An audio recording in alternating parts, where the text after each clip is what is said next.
The link to the Holy Land is a vital strand of Judaism. It was integral from the very outset in the covenant between God and Abraham. The religious quality of life in the land of Israel was seen as superior to life elsewhere. Not only could more of the commandments be observed there, in Israel, and especially in Jerusalem, the Jew saw himself as being closer to God's presence. Jerusalem represented the place where God's presence was felt. You could, quote, see God, but you could feel it there like you feel it nowhere else in the world. It represented the high point, in a certain sense, of Jewish history. King David, King Solomon, a marvelous time. And it has always been the symbolic, spiritual center of the Jewish people. We went away from Jerusalem. We will come back to Jerusalem. Back to Jerusalem. Certainly the state of Israel is of primary concern to Jews throughout the world today. Beginning in the latter part of the 19th century, when Jews were expelled from Russia and from Poland, from most of Eastern Europe, the migration back to the Holy Land began once again in earnest. And then along came Hitler and the tragedy of the Holocaust.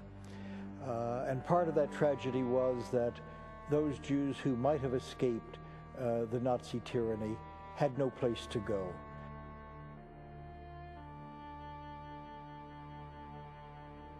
I think what happened is that as the modern West was taking shape through the Renaissance and later on, is that the problem of the Jewish community, of what to do with Jews, became built into Western culture and Western civilization.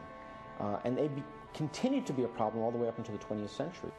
You take the United States today, in some parts of the country, Jews were not allowed years ago.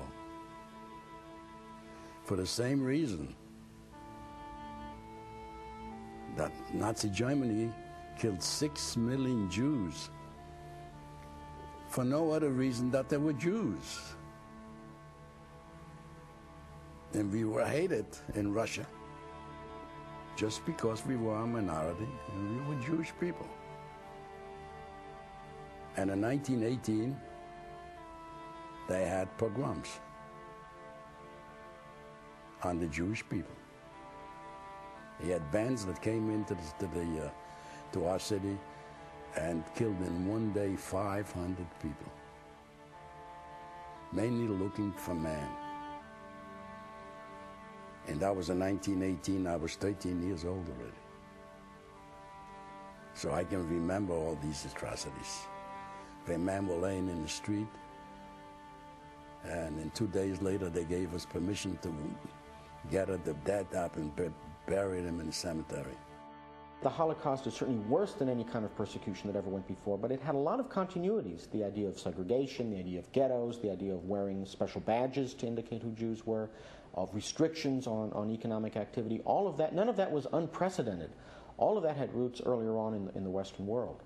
So, I mean, the problem of the Jews in the West was built in, and it continued to shape events for hundreds and hundreds of years, really down to our own century. Western churches now stood aghast over the realization that traditional anti-Semitism among Christians and anti-Semitic stereotypes created down the ages had contributed to an atmosphere in which a Holocaust was possible. Christian churches began condemning all forms of anti-Semitism, and a dialogue between Jews and Christians soon developed.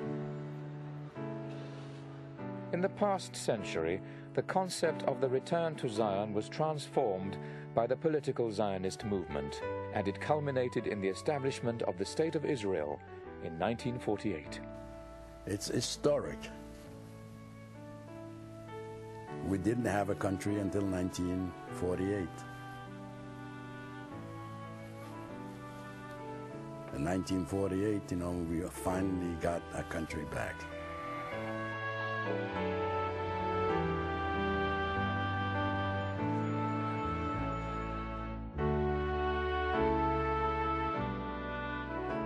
where does Judaism stand today? Well, it is intensely pluralistic. Today, some 12 million Jews live in the world, about 6 million in the United States and 4 million in Israel. These two communities are the twin poles around which Jewish religious and cultural life now revolves. Early in the 20th century, a French Jewish writer, Edmond Flegg, had tenuous early ties with Judaism. Then, under the impact of French anti-Semitism, Flegg became a strongly committed Jew. He wrote a credo that beautifully expresses a modern Jewish outlook. I'm a Jew because, born of the Jewish people and having regained them, I wish them to live after me, more living than in myself. I am a Jew because the Jewish faith demands of me no abdication of mind. I am a Jew because the Jewish faith requires of me all the devotion of my heart. I am a Jew because in every place where suffering weeps, the Jew weeps. I am a Jew because every time when despair cries out, the Jew hopes. I am a Jew because the word of Judaism is the oldest and the newest. I am a Jew because the promise of Judaism is a universal promise. I am a Jew because for Jews the world is not yet completed. Men are completing it. I am a Jew because for Jews man is not created. Men are creating him. I am a Jew because above the nations and Israel, the Jew places man and his unity. I am a Jew because above man, image of the divine unity, Judaism places the divine unity and its divinity.